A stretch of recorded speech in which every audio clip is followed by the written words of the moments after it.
ভট্টাচার্যের বিখ্যাত কবিতা পথের বাড়ি। আপনাদের সঙ্গে আছি আমি সুহিতা পারভেজ। আমি মোহাম্মদ পলাশ।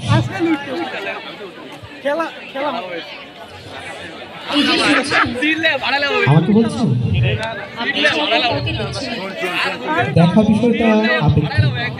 কাকে দেখছেন, কি দেখছেন, কেন দেখছেন, তার উপরে দেখার সংজ্ঞাটা কিন্তু পাল্টে যায়। যাই হোক, বলুন।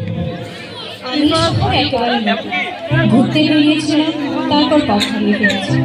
আপনি কি বলতে পারেন এই রাস্তাটা কোথায় গেছে? আমরা সবাই হারিয়েছি কোনো না কোনো পথের বাঁকে। আর রাস্তার কথা যদি বলেন তাহলে তো প্রশ্নটা অনেক জটিল। আপনি কি সবার সাথে বলেন নাকি মেয়েদের দেখলে? মিথ্যে বলবো না, শাড়ি পরা সুন্দরী রমণীদের দেখলে আমার ভেতরের বুনো কবিটা বাইরে বেরিয়ে আসতে চায়। ভেতরের ছটফটে শব্দগুলো সবুজ বালকের মতো লাইন দিয়ে সামনে দাঁড়ানো জীবন্ত কবিতাকে দেখতে থাকে। আচ্ছা, এবার বুঝি আপনি তাহলে কবি।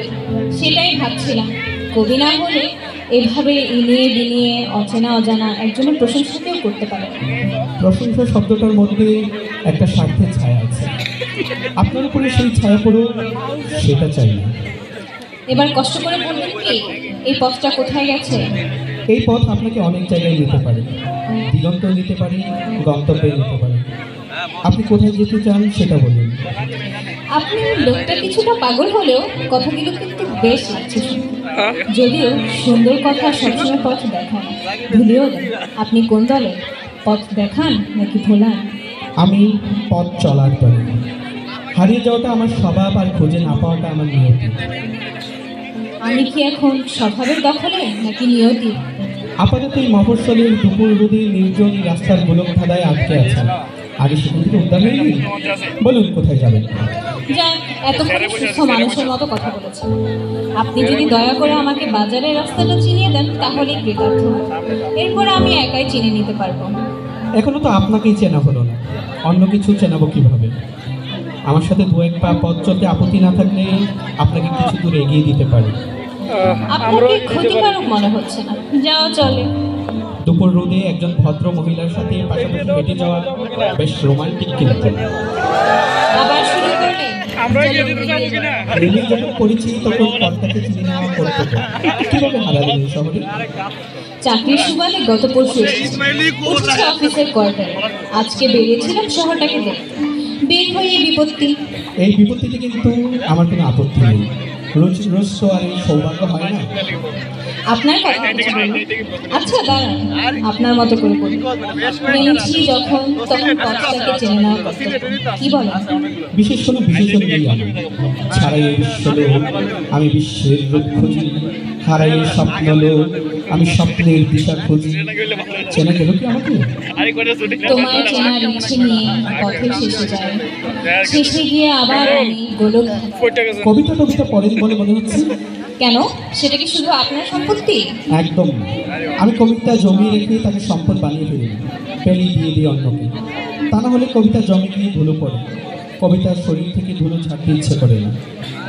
তো আপনার সেই অন্যরা কে? গাছের পাতা, রাতের অন্ধকার, খোপার চোর, শাড়ি কুচি ভাজ, আরও কত কি। এখন বুঝতে পারছি এই দুপুর রোদে কেন আপনি দাঁড়িয়েছিলেন। কবিতা লিখছিলেন বুঝি?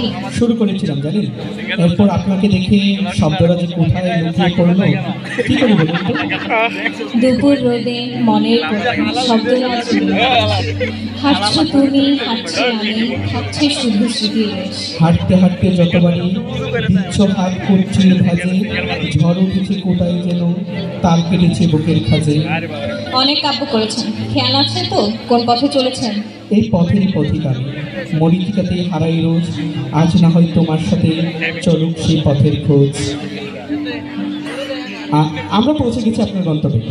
বাদিকের পথে আপনি যাবেন, আর ডান দিকের পথে চাইলে আবার হারিয়ে যেতে পারেন আমার সাথে।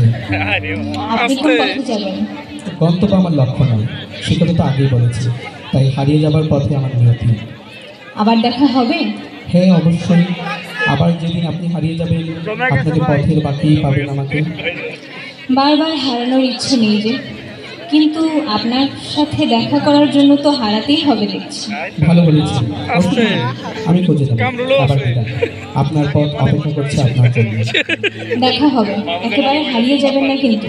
দেখা হবে কোনো এক পথের বাটে। ধন্যবাদ সবাইকে।